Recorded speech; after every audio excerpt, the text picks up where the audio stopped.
네, 안녕하십니까. 마잘의 오상원입니다. 오늘 케미칼 두 번째 시간이 됐네요. 좀 시간이 좀 걸렸죠. 근데 지난 방송 때 여기 앞에 아무도 안 계셨는데 오늘 엄청나게 많은 분들이 제 방송을 지난번에는 저희가 그저 펌지에 쓰이는 환원제에서 강의를 했고요. 오늘은 환원제를 썼으면 다음에 뭘 해줘야 되죠? 산화제를 써줘야 될 거예요. 그래서 산화제 강의를 할게요.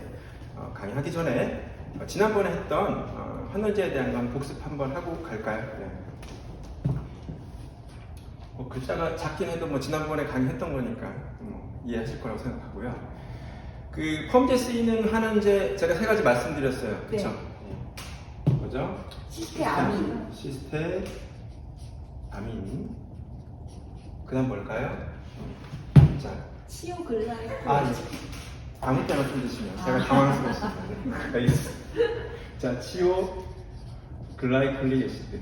자, 그러면 이번에 진짜로 마지막으로 뭐였죠? 시스테인. 맞습니다. 지난 시간에 분명히 여러분들은 이제 치오라고 알고 계신 치오 글라이콜릭 애시드가 있지만 제가 뭐라 그랬죠? 셋 다 치오가 들어가 있다고 말씀드렸어요. 다 셋 다 치오로 구분할 수 있다고 분명히 말씀드렸고요. 지난번에 한번 분자량도 말씀을 드렸죠. 제가 한번 분자량도 한번 써볼까요? 소수점 빼놓고 앞에 자리만 쓰고. 자, 분자량이 이렇게 된다고. 환원력은 어떻게 된다고 했을까요? 제가 사실은 이게 제일 강한 건 순서대로 쓴 겁니다. 시스테아민 그 다음에 이렇게 된다고 말씀드렸어요. 시스테아민이 제일 강한 환원력을 발휘하는 이유는 그 자체가 구조적으로 아민을 갖고 있기 때문에, 그렇죠? 알칼리성이기 때문에 가장 강한 환원력을 갖고 있다고 했고요.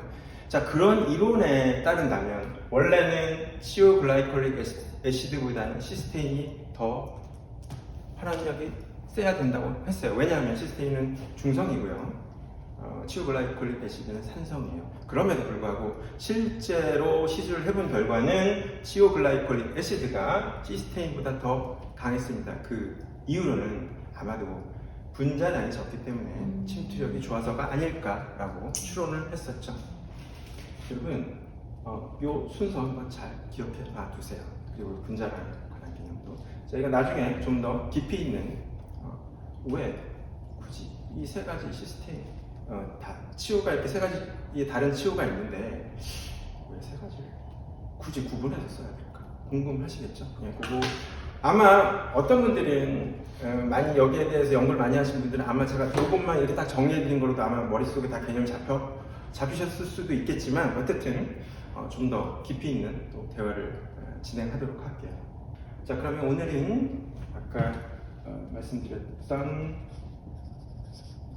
산화제에 대해서 설명을 드릴게요. 1제로 환원제를 사용을 하고요. 2제로 산화제를 사용을 하죠. 질문 있어요. 네, 말씀하세요. 저희는요, 네. 보통 미용 용어에서는 산화제라고 하지 않고 중화제라고 하는데요. 네. 이 산화제랑 중화제가 다른 건가요? 그러니까 저도 사실 이전에 이제 환원제 다음에 당연히 산화제를 쓰는 게 맞는데 그걸 또 중화제라고 말씀을 하시더라고요. 저도 참 처음엔 하긴 했는데 일단은 그 화학적으로 중화라는 것을 좀 정의를 좀 해보겠습니다. 화학적 의미에서 중화는요, 산과 자, 염기. 여러분 보통 이제 알칼리라고 하시죠?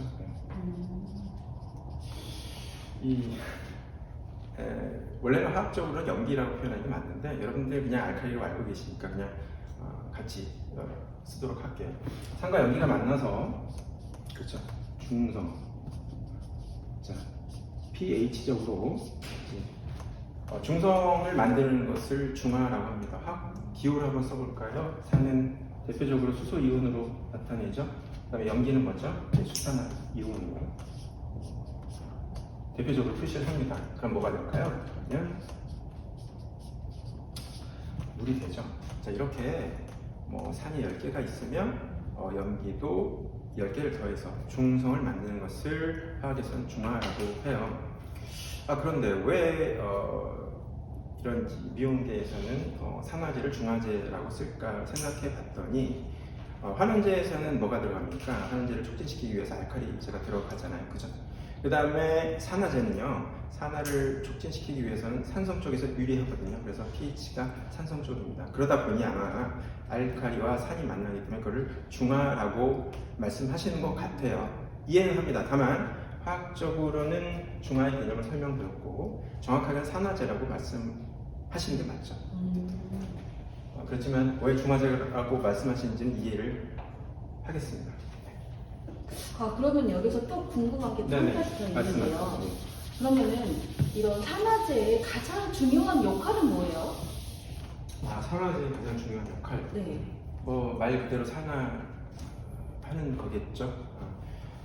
우리가 지금 그 구조를 한번 설명을 드려볼까요? 그러면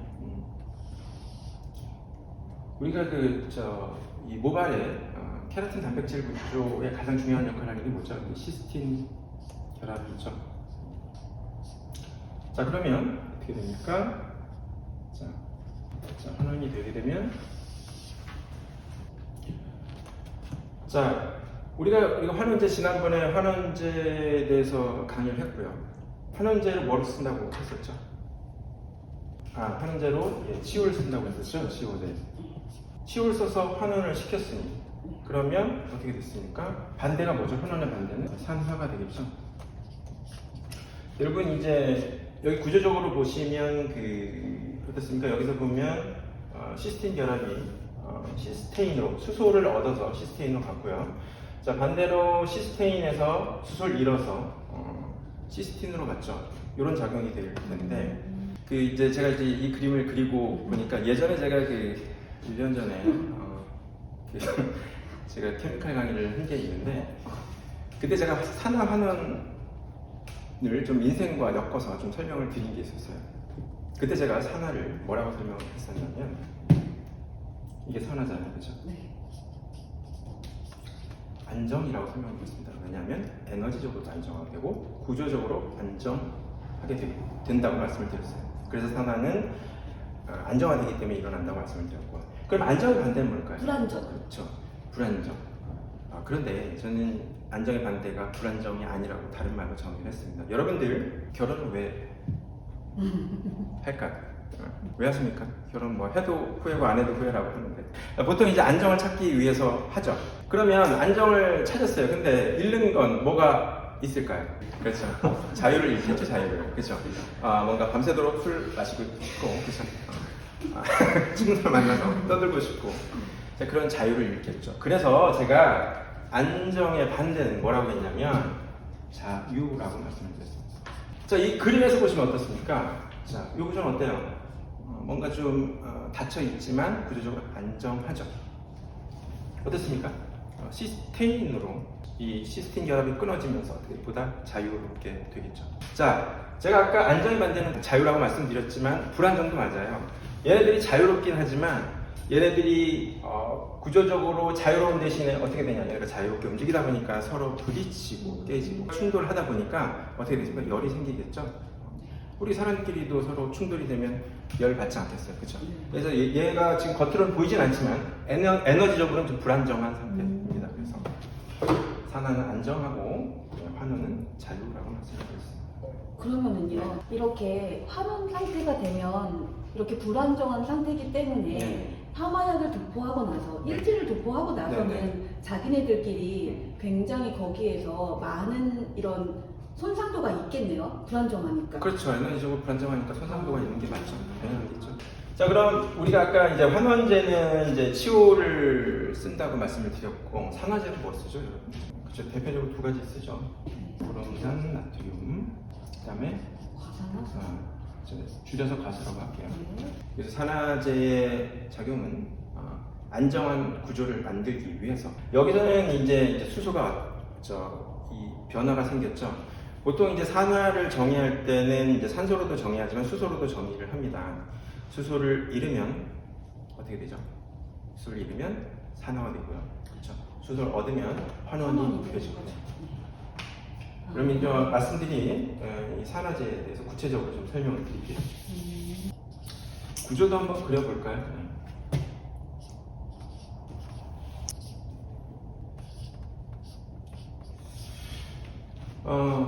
지난번에 환원제 강의할 때 제가 이제 분자량을 설명을 드렸는데 여기도 한번 분자량 한번 써볼까요? 네. 분자량이라는 건 상무님 무게를 말하는 건가요? 아니면은 그렇죠. 그냥 무게로 이해하시면 된다고 말씀드렸죠. 그래서 분자량이 크면 무게가 많이 나가는 거고, 그런 크기도 크다고 말씀드렸고, 분자량이 작으면 크기도 작다고 말씀을 드렸어요. 네. 그럼 여기에서 궁금한 거, 네. 분자량에 따라서 침투력도 달라지는 건가요? 저희 뭐 이렇게 모발이나 아니면 펌을 할 때 네. 침투력이 틀려지는 건가요? 분자량에 따라서? 지난번에 환원제도 설명을 드렸죠. 네, 그거는 충분히 맞는 말씀입니다. 그렇게 이해를 하시면 좋을 것 같아요. 자, 보통 아까 말씀드렸듯이 산화제는 산성 쪽에서 유리하다고 말씀을 드렸고요. 산화 반응은요. 이제 불온산 나트륨과 과산화수소도 산성 쪽에서 반응을 시켜야 될 것 같아요. 궁금하신 거 없으세요? 네, 맞습니다. 저희가 보통 알고 있기로는 불om산 나트륨은 손상도가 좀 덜하고 과산화수소로 중화를 하게 되면 손상도가 더 심하다는데 혹시 그거는 맞는 건가요? 자, 이제 손상도가 크다, 적다라고 얘기하시는 건 아마 어떤 산화력과도 연관성이 있을 것 같아요. 어느 게 더 산화력이 크냐, 작냐로 이해할 수도 있을 것 같은데, 그럼 산화력에 대해서만 좀 설명을 해볼까요? 자, 불om산 나트륨하고 만약에 과산화수소를 그냥 단순히 얘네 둘만 놓고서 산화력이 어느 게 더 강하냐라고 얘기하면 답을 못합니다. 네, 사실 둘 다 강한 산화제예요. 다만 모발에 쓰였을 때는 차이가 많습니다.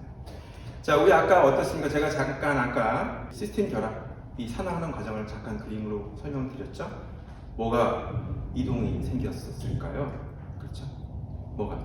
그렇죠? 수소가 없어지거나 생기거나 그렇게 해서 산화환원이 일어났었죠. 그렇게 수소가 이동하는 경우에는요, 불om산은 크게 작용을 하지 않습니다. 수소가 이동하는 경우에는 과수가 큰 영향을 끼치기 때문에 모발에서는 과산화수소가 더 산화력이 강한 게 맞아요. 제가 아까 말씀드린 침투력, 그럼 침투력을 비교해볼까? 분자량도 봤을 때도 어떻습니까? 과산화수소는 불om산에 비해서 엄청나게 분자량이 작겠죠. 그러면 당연히 침투력도 높지 않겠습니까? 그렇죠? 그러니 이 산화력은 더 배가가 되겠죠. 그러면 저희가 정말 실무에서 쓸 때 과산화수소는 시간을 조금 더 짧게 두고 불om산 나트륨으로 한 중화는 시간을 좀 더 길게 두는 게 분자량이랑 그러면 관계가 좀 있는 거네요? 그렇죠. 결국 이제 분자량이 작기 때문에 침투력이 좋아서 더 산화력이 더 강해지는 거고요. 불om산은 당연히 침투력이 떨어지기 때문에 산화력이 그만큼 미치는 영향이 적게 되기 때문에 그런 시간도 더 많이 줘야 될 거라고 생각을 합니다.